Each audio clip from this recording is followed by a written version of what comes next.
O Airbus A330 da Air France, que ia do Rio para Paris, não explodiu e nem se desintegrou durante o voo antes de cair no Oceano Atlântico. A conclusão é do Centro de Investigações e Análise de Acidentes Aéreos da França, que analisou os destroços. A correspondente em Paris, Joana Calmon, acompanhou a divulgação do relatório. Os investigadores franceses analisaram todas aquelas peças do avião que foram recolhidas do mar durante as operações de busca. Por exemplo, o compartimento onde ficam as bandejas das refeições servidas a bordo foi encontrada com todas as prateleiras coladas ao fundo. O solo, as placas que cobrem o solo do avião também tinham uma certa deformação um pouco curvada, e todos esses indícios levaram os investigadores a tirar essa conclusão de que realmente o avião ele não se desintegrou no ar, ele chegou inteiro à superfície da água em alta velocidade e bateu na superfície de barriga, ou seja, em posição que eles chamam de posição de voo. O Bureau de Investigação explicou que a torre de controle brasileira não fez o que eles chamam de passagem de controle aos controladores do Senegal. E aí, por conta disso, houve um atraso no envio do alerta de emergência, ou seja, não se percebeu imediatamente que o avião tinha desaparecido dos radares. E qual é a consequência disso? É um atraso no início das operações de busca. Realmente existiu uma falha na medida, né, da velocidade. Eles captaram velocidades incoerentes e isso desencadeou uma série de outras falhas, mas por enquanto não é possível estabelecer essa relação de causa e efeito, ou seja, o chefe das investigações preferiu dizer que os tubos pitôs não são os causadores, o que causou essa tragédia. Enquanto a imprensa, os jornalistas acompanhavam a entrevista coletiva do responsável pelas investigações, o diretor do BA, que é o Bureau encarregado do caso, representantes da Air France e o secretário dos transportes da França, o Dominique Busserot, se reuniram em segredo com as famílias das vítimas. E um grupo de brasileiros está aqui em Paris e acompanhou essa conversa porque, na verdade, eles quiseram comunicar as conclusões desse relatório à família pessoalmente e não queriam que eles ficassem sabendo das conclusões pela imprensa. O tenente-coronel Henri Munhoz, porta-voz da Aeronáutica Brasileira, em relação ao acidente, disse que todas as informações sobre o voo foram passadas para Dakar. Ele conversou com a Globo News. Quando você tem voos assim, ou seja, regulares, desse tipo, a gente emite um plano de voo repetitivo. E esse plano de voo, ele é repassado para todos os centros de controle onde essa aeronave irá sobrevoar. Ou seja, pelo menos 30 minutos antes desse avião entrar em qualquer espaço aéreo, dentro do Brasil ou no exterior, aquela autoridade de controle de tráfego aéreo recebeu a informação sobre esse voo com todos os dados previstos. Além deles terem recebido essa informação automática, a autoridade aeronáutica fez um telefonema às 23 horas e 20 minutos, horário de Brasil, para a autoridade de Dakar, informando o horário previsto, o horário em que esse avião entraria no espaço aéreo de Dakar. E a autoridade de Dakar, ela confirmou essa informação recebida.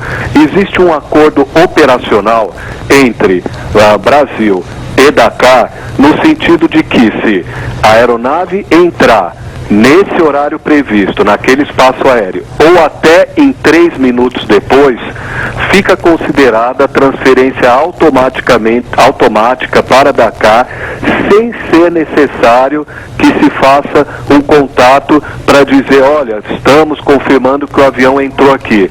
Se não existe uma resposta de Dakar dizendo que o avião não entrou ali, por esse acordo operacional, se compreende que o avião entrou naquele espaço aéreo.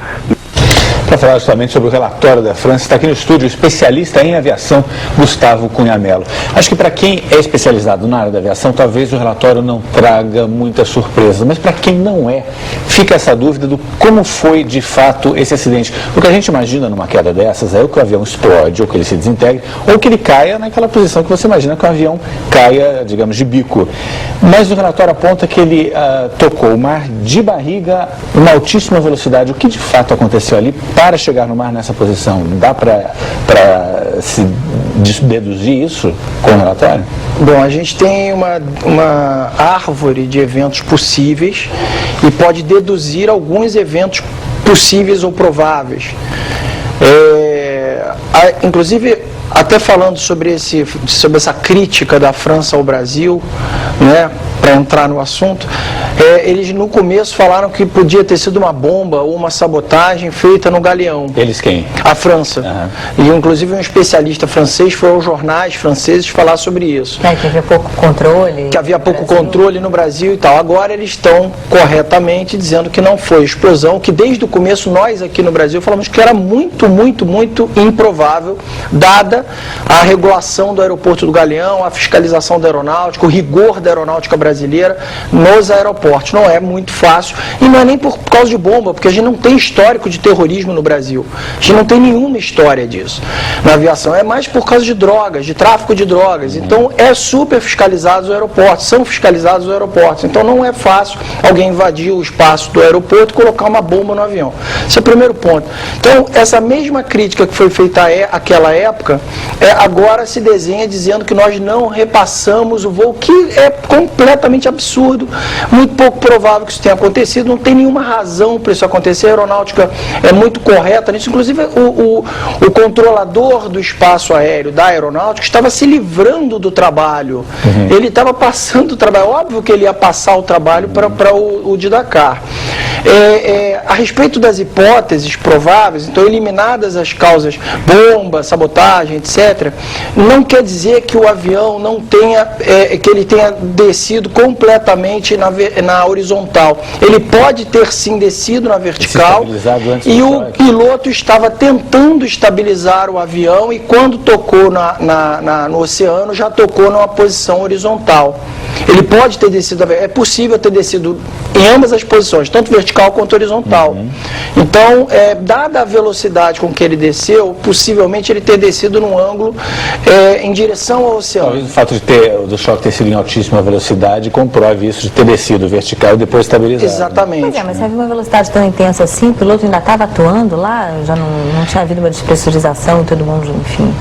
Explica também o piloto não ter reportado a emergência, porque ele não teve tempo.